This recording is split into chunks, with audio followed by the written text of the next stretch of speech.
जलील्लाह में आप सबकी सलामती हो। मैं रना फरख आप सबके सामने हाजिर हूँ आपके अपने चैनल कलाम हक पर। आज हम पाकिस्तान की अस्करी तारीख का अहम तरीन दिन मना रहे हैं। सो मेरी तरफ से आप सबको हैप्पी डिफेंस डे। आज कुछ बात करेंगे 1965 की जंग के बारे में। इस खूबसूरत सी बातचीत का आगाज एक खूबसूरत से शेर से करेंगे। मरते हैं उठते हैं झुकते नहीं, मरते हैं उठते हैं झुकते नहीं, ऐ मेरे वतन तेरे ये लाल बिकते नहीं।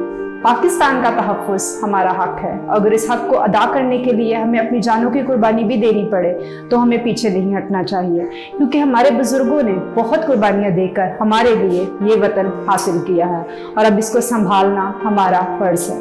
6 सितंबर 1965 हमारी अस्करी तारीख का अहम तरीन दिन है। ये दिन हमें सितंबर वॉर की याद दिलाता है, जब पाकिस्तानी कौम और पाकिस्तान की मुसल्लह अफ़वाज ने भारत की जहरियत के खिलाफ अपनी आज़ादी और कौमी वक़ार का दिफा किया। इस दिन पाकिस्तान के बहादुर शहरियों ने अपनी मुसल्लह अफ़वाज के साथ बेमिसाल यकजहती का मुज़ाहरा किया। ये जंग पाकिस्तानी कौम और पाकिस्तानी फ़ौज की वो मुश्तरका जद्दोजहद थी जो आने वाली नस्लों के लिए मशले राह का काम करती रहेगी। 6 सितंबर के साथ ऐसी यादें और नकूश वबस्ता हो चुके हैं कि जिन्हें ज़माने की गर्द कभी धुंधला नहीं सकेगी। जहाँ पाकिस्तानी कौम के लिए इंतहाई आजमाइश का दिन था, वहाँ अपना निडर और बहादुर मुसल्लह अफ़वाज के लिए भी इंतहाई कड़ा वक्त था। इस रोज पाकिस्तानी कौम और पाकिस्तान फौज के अफसरों जवानों ने बाहम रफाकत के सच्चे जज्बे के साथ मिलकर अपने बुज़दिल, मक्कार और अय्यार दुश्मन को नापाक और गुनूने अज़ान को खाक में मिला दिया। इन फर्जंदों की लाजवाल और बेमिसाल कुर्बानियों की वजह से आज हमें तारीख में एक बावकार मुकाम हासिल है।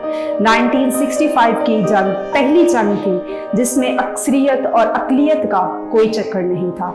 ये जंग बिला तफरीक लड़ी गई और सब ने इसमें एक पाकिस्तानी कौम के तौर पर हिस्सा लिया। जैसे कि मैं आपको बता रही हूँ कि ये जंग बिला तफरीक लड़ी गई, तो आइए एक नज़र डालते हैं कि क्रिश्चियंस ने इस जंग में क्या किरदार अदा किया।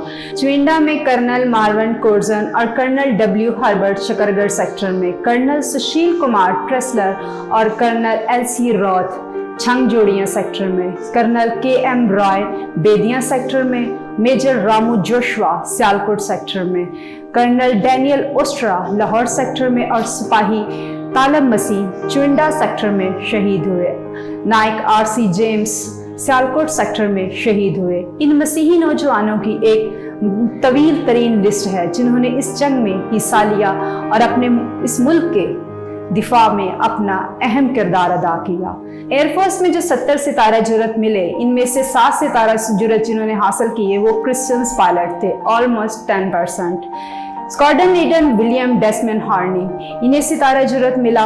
एयर कमोड नज़ीर लतीफ़ बॉम्बर विंग कमांडेंट थे, इन्हें सितारा जुर्रत मिला। स्क्वाड्रन लीडर पीटर क्रिस्टी, इन्होंने कई खतरनाक मिशन किए, इन्हें सितारा जुर्रत मिला।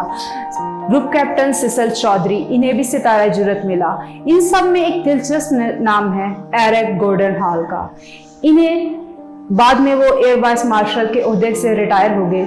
1965 की जंग में इन्हें इस बात पे सितारा जुर्रत मिला कि जिस जंग के दौरान पीएफ के पास बॉम्बर्स कम थे, फाइटर जेट तैयारे ज़्यादा थे, तो इन्होंने C-130 जो मालबरदार तैयारा होता है, इसमें कुछ ऐसा कन्वर्ट किया, इसका हल ये निकाला कि इसमें कुछ ऐसा कन्वर्ट करके इसे बॉम्बर बना दिया जाए और उन्होंने इसको बॉम्बर बना दिया।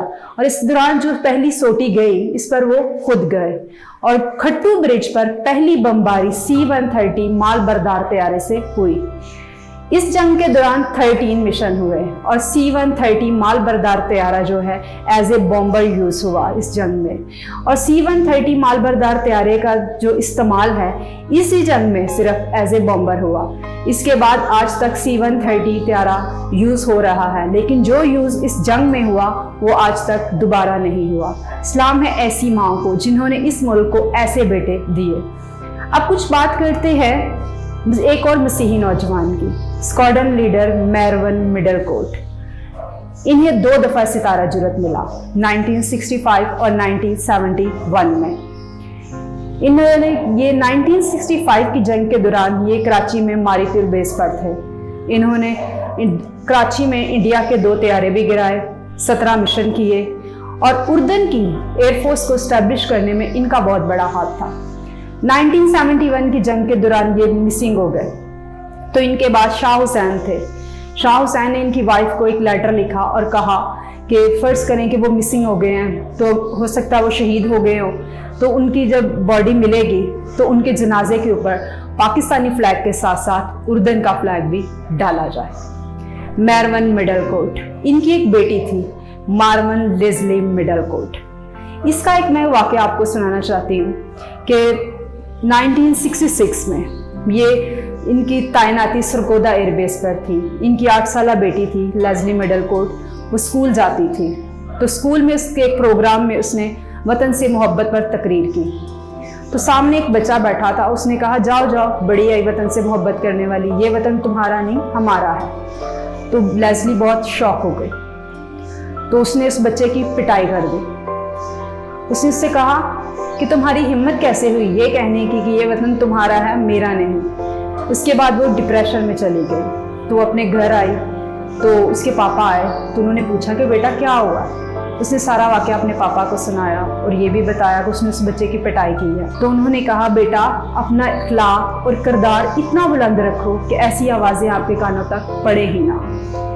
फिर इसके बाद उन्होंने पाकिस्तान का झंडा हाथ में लिया और बच्ची को लिया। तो स्क्वाड्रन साहब ने कहा कि बेटा ये पाकिस्तान का झंडा है, इसका जो सब्ज़ हिस्सा है ये तुम्हारे उस दोस्त का है जिसकी तुमने पिटाई की है, और ये सफ़ेद हिस्सा तुम्हारा है। तुम्हारे सफ़ेद हिस्से में वो पोल है जिसकी वजह से ये सब्ज़ हिस्सा फिजा में लहराता है।